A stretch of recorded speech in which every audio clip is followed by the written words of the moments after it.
to, this is the original engraving office. And they moved us back here, but it was just windowless and a bunch of cubicles. It was like an office, like Office Space, you know, like the movie.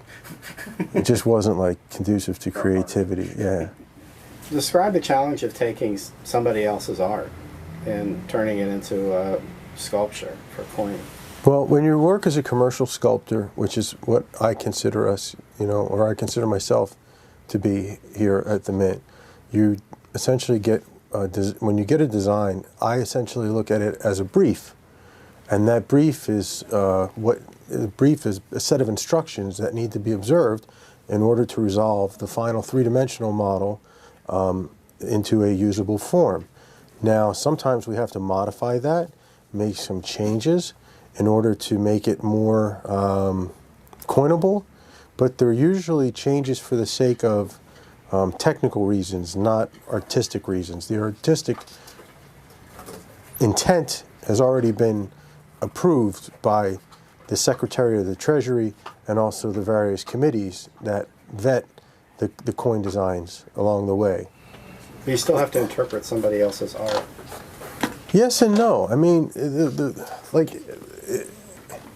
you could see here, if my computer was not behaving slowly, there's the artwork there, superimposed over the design. And you can see it matches pretty closely. My goal is to take that artwork and use it as a map from which I generate the sculpture. Ideally, I'm sculpting my own design. I mean, that's the ultimate goal, is to be able to sculpt your own design, but we don't always get picked.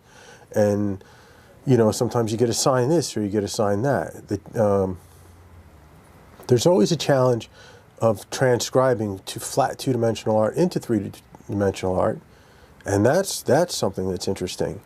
But I would look at it more as a partnership between the two-dimensional artist and the three-dimensional artist, rather than just simply blindly.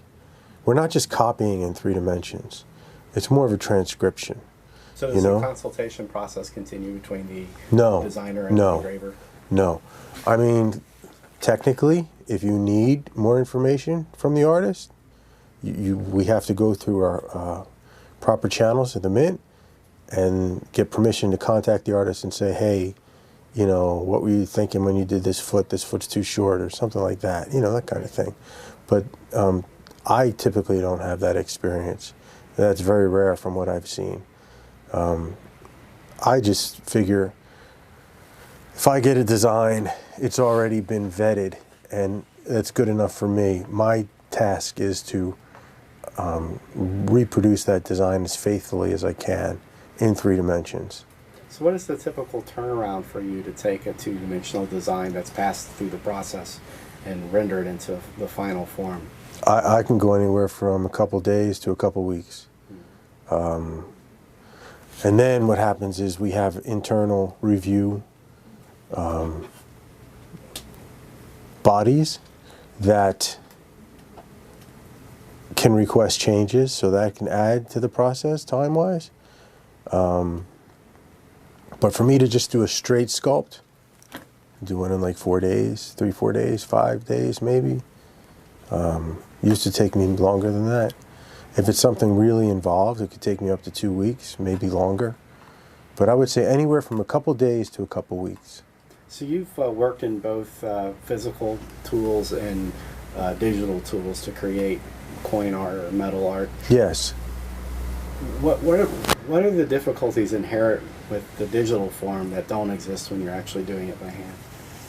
I don't think there are any difficulties inherent. I've heard other artists say that they have difficulty seeing the model and with seeing accurate depth perception, but I don't find that I have that problem because I've been sculpting coins digitally for 10 years now. I know when I sculpt this how to anticipate what it's going to look like. Computer's behaving slowly in metal. What it's going to look like at coin scale. I'm just using this for demonstration. I mean, like, I literally know, even if I'm sculpting it this big, what that's going to look like on a coin that's this big, just from experience. Right. So because of my experience, I don't really have that problem of anticipation of the final product. So what are some additional capabilities that make themselves available to an artist in this form that wouldn't exist the other way? It's a question of taste. I know artists here feel that working in plaster is the ultimate medium for creating coins, and it has been for centuries, right? Well, excuse me, it has been for a century or so, because prior to the end of the 19th century, coins were actually sculpted at scale, right, before the Janvier machines and stuff. So they were sculpted in different media. So, but for a good 100+ years, but no, even going back to the 18th, 19th, 18th, and 17th centuries, they still sculpted metals at different sizes in plaster. So it has been used for centuries, as far as I understand. You can't argue with that, right? This is a different medium. It's not better, it's not worse, it's different. It's like comparing acoustic guitar to electric guitar, in my opinion. You know, is Eddie Van Halen any less of a virtuoso if he plays Eruption on an acoustic guitar or on an electric guitar? No, they just have different sounds, right, in my opinion. So, you know, I guess in numismatics, a lot of collectors look at older designs, the Augustus St. Gaudens designs or Fraser's designs, and they look at a lot of these older designs have a lot of give and take, you know, hidden detail that are only alluded to, and it seems like modern designs are a little bit more literal, a little bit perhaps more in detail. That's forced upon us because it's the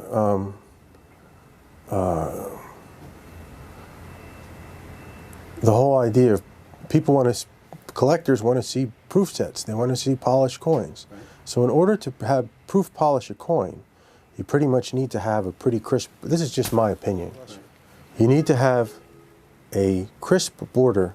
I need to have a crisp border around all of these edges in order so that when they go to polish it, they don't rub anything away or burnish it off. Right. So because we have the polished fields, we have the very crisp outlines on all the artwork. Now if you look at our medallic work, that's different. In the medallic work, 3-inch metals, stuff fades into the field. Right. Things become a little more nebulous.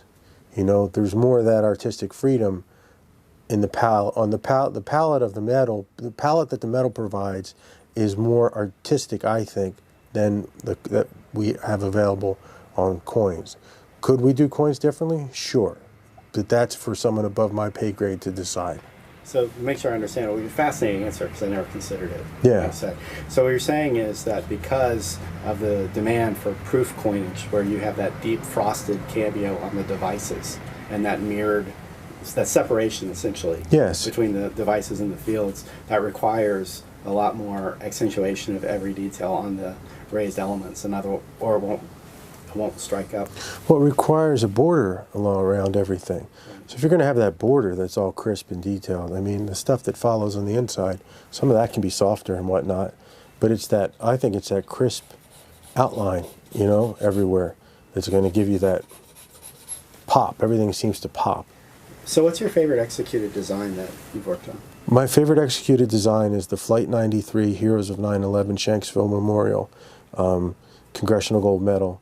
It's a bunch of trees and the rock and from the site fading into the field, and it was I liked it because of the way I was able to sculpt it in a more artistic fashion, but also because of the historical significance of the metal and the fact that it actually became part of the permanent memorial in Shanksville, Pennsylvania.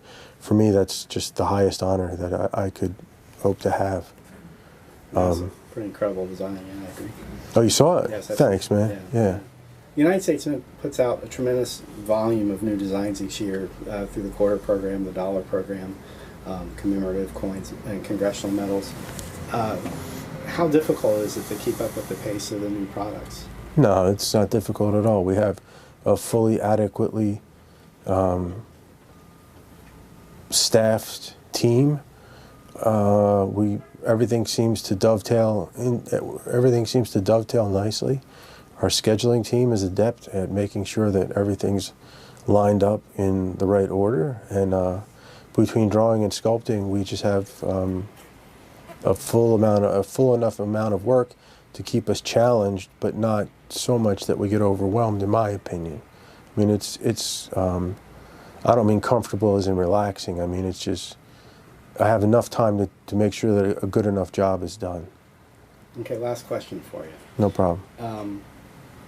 If you could make any theme into a coin for the United States that hasn't been done yet, or what would you choose? I think we should do a series of heroes of American history. You know, going back from the founding fathers all the way up to the present. You know, different types of, different groups of society represented. You know, native peoples, peoples from all different cultures that have formed the melting pot that makes America. All the different heroes from this diverse body of Americans to the present day, I think would be interesting. Okay, I made up my last. I have one more question. That's fine. Okay. So since you've designed so many coins that are in circulation, do you ever go through your change to see if you've designed anything in your pocket? Yeah, when I go to the store, I see a lot of change, quarters in particular.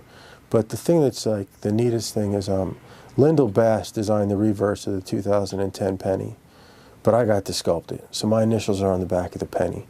So no matter where I go, I'm always going to see the penny with the shield on it. So being able to tell my kids, when they pick up a penny, that there's your dad's there's your pop's initials in the back of the penny, that's pretty cool.